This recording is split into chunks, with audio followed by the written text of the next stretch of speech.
Hey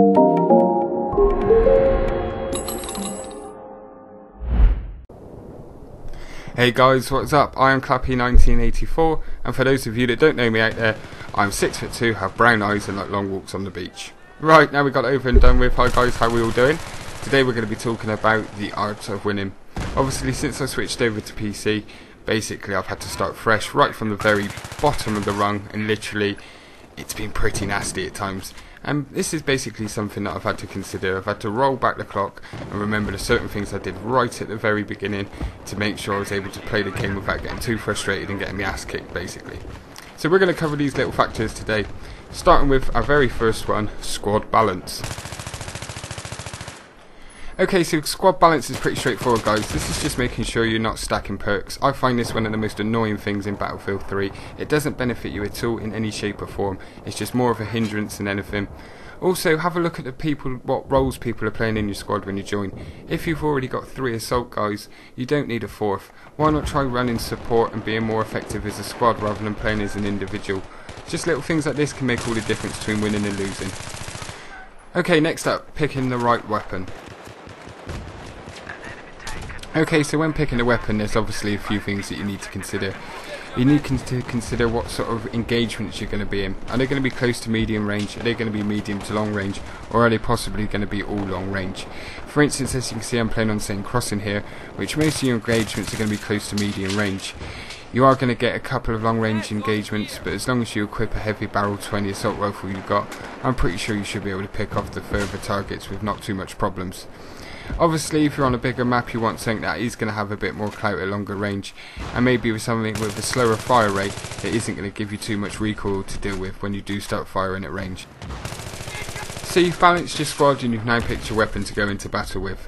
What can you do during the game to absolutely maximise your chances of victory?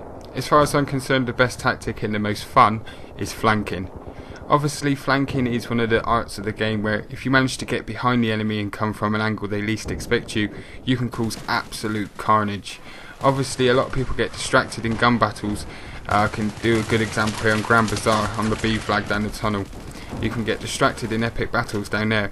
If you can get a squad behind and to come from behind, not only can you take them by surprise and completely annihilate them, you then gain control of that flag and you've got both sides locked down and you're able to defend it a lot better. Okay, so next up is defense. Yes, I know everyone loves attacking and getting loads of kills, but there is a job that needs doing as well that not many people seem to like doing, and that is defending. I don't mean camping, I don't mean anything like that. What I mean is, what's the point in going to cap a flag if you're going to run straight off the burn and allow someone to come on it and start capping it from you? Everything you've done is just in vain. So what I suggest is just to take your time and scour the area thoroughly. Just make sure there is no spawn beacons around. Just make sure you've got people guarding exits, entrances and all possible avenues into the said flag. It's quite a simple thing to say and it's really not that hard to do, but these certain things get overlooked by so many people. I generally put this down to people lone wolfing, and they just seem to think that they don't need to or shouldn't work as a team, when realistically everyone would have a lot more better success if they played as a team rather than individuals. Okay guys, last but not least, play smart. I know it sounds pretty straightforward, and it is, let's face it, but obviously a lot of people get carried away when stuck in the middle of the gun battle and just tend to forget the certain basics. Obviously these are run cover to cover, make sure you're keeping something in between you and the enemy at all time, and you're minimising the angles you can possibly be shot from.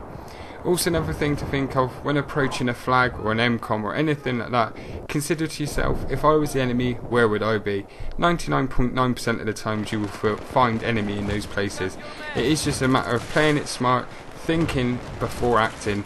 I know it's quite a simple and straightforward thing to say, but me personally, I am always making these mistakes and letting my mind run away with me and thinking, like here, that I can run into 3 or 4 guys and take them all out like I'm Rambo, when realistically if I played smart, dropped my medipack down and maybe thrown a grenade, then the result would have favoured me rather than the enemy team. So guys, that just about wraps it up for today's video. Just to reiterate, the reason I've done this video is so much gets forgotten over a long period of time. I generally feel that these tips and advice can help you whether you're playing in a squad or if you are playing on your own. Just take the time out to make the difference and become more effective, and fingers crossed results might start going your way. The reason I've done it is basically my switch to PC is been so much fun, but at the same time it has had a lot of frustration to it, as on console everything just came so naturally to me, and now I just feel like I've got to put so much thought and brain power and processing into what I'm doing. So if there is anyone else out there like me that has become the Christmas noob, then hopefully you might find this helpful and it might steer you in the right direction. So guys, as always, please leave your comments in the comment section down below. I will come and personally answer every single one of them. It's been an absolutely fantastic time. I hope you enjoyed listening to me. As always guys, I've been Clappy, and I'm out.